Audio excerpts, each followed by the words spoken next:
চা বাগানের ভেতর দিয়ে আছি। এই যে চা বাগান চারদিকে, এই আমার রিসোর্ট। তো যারা এই রুমগুলো থাকবে তারা ফুল টি গার্ডেন ভিউ পাচ্ছে। তবে ব্যাপার এটা না, ভিডিওটা অন করার পিছনে একটা কারণ আছে। আমি একা একা আছি এখানে, অ্যান্ড ডরে আমার ভয় কাঁপতেছে, অ্যান্ড আমার বিচি লোকে আছে।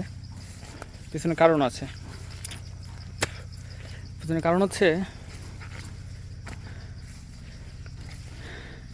এই চা বাগানে প্রায়ই বড় বড় কিং কোবরা, গোখরা সাপ, পদগোখরা বা খয়া গোখরা এবং অজগর পাওয়া যায়।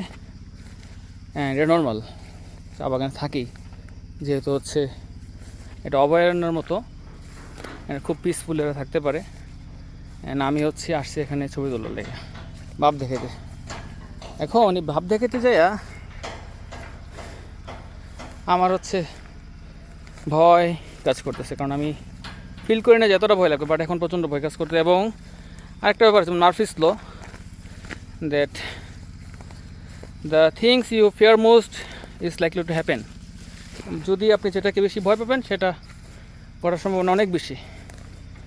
সো ওই মার্ফিস ল মনে পড়ার পরে আমার মাথা চুলু হয়ে গেছে। এখন আমি একটা পা দেওয়ার আগে 10 বার দেখি কিছু আছে কি না। এই হচ্ছে অবস্থা। সো চা বাগান যতটুকু সুন্দর মনে হয় ততটুকু সুন্দর, কিন্তু ততটুকুই ভয়ঙ্কর। এই হচ্ছে অবস্থা। রিল্যাক্স, বাট এখন যে আমার আবার রিসোর্টে ঢুকতে হবে। এটা হচ্ছে ফুলবাড়ি টি স্ট্রিট।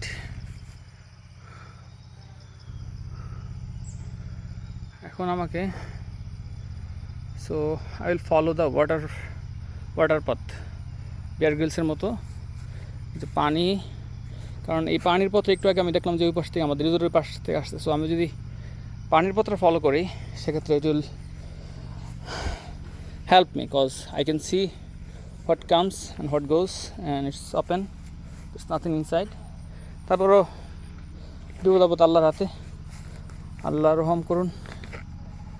এই হচ্ছে অবস্থা। ঠিক আছে, ভিডিও এখানে রেখে দিচ্ছি।